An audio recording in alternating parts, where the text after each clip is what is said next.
Welcome to part 5 of my build of the quarter-scale Jerry Bates Cessna 172 Skyhawk. This video is a slideshow with a voiceover of some pictures I took while building it. Day 25. I put the left hand or port side wing structure together this morning. Now this will have to harden till tomorrow and then I can put the balsa skin on it. The aileron hinges on the Cessna 172 are very special. There are 3 in each aileron and they are very long, nearly large-sized piano hinges. To replicate them, I got a lot of, 30 actually, Dubro number 118 mini hinges and 0.8mm piano wire.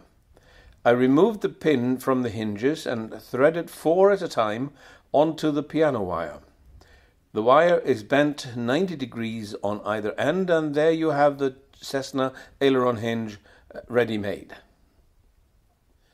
This is what it looks like in the aileron. Day 26.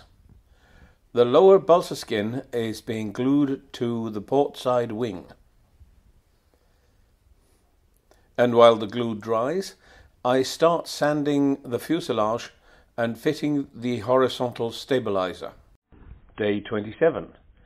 Both wings are ready for the top skin, except I cannot add this until I get and install the flap hinges. I've got the servos I'm going to use, so I might as well see how they fit. This is one of the aileron servos and I made a huge hole in the hatch for the servo arm. The flap servos are connected inside the wing, so no hole needed in the hatches for those. Fastening for the servos glued on the inside of the hatches. Day 28. The time has come to make the fuselage smooth. I rubbed a filler, Partoline ready-made lightweight filler, on all the places on the fuselage where I needed to sand. I used a rubber glove on my hand to spread the filler, not a spatula. The filler is very much like my old favourite Red Devil one-time spackling, which for some reason is not sold in Iceland anymore. They even smell the same. And then I don the dust mask and attack everything with various grades of sandpaper and some sanding blocks. Opposite to many others, I actually like sanding. After using the dust mask for some time, it becomes clear that one should not sport a big beard. The mask pulls painfully at the hairs on my face, and when I take it off, the beard is crumpled, wrinkled and crushed. The beard must go. And here is the fuselage, mostly sanded. Day 29.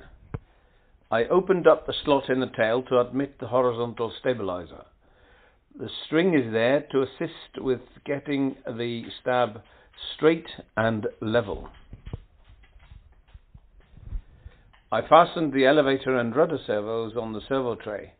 The receiver will end up about where it is now, and the switches by the other side. Day 30. I started the day with an experiment, doing something I have never done before. A friend of mine in Ireland sent me a box of material called peel ply. This is placed in the epoxy resin after the glass fiber has been wetted down. Then, when the resin has hardened, you peel the fabric off the resin, leaving you with a mostly smooth layer of glass fiber. Here is the stuff you need to do this: epoxy resin, a single-use brush, glass fiber and some peel ply.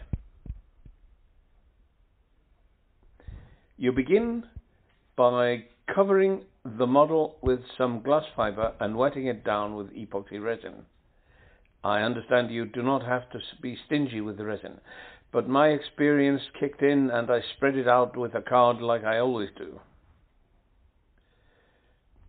Then the peel ply is laid down on the glass fiber and stuck down with a piece of card. a playing card or a maxed out credit card. This is a new experience for me, and I look forward to the next step. While the resin hardens, slowly, the shop is cold today.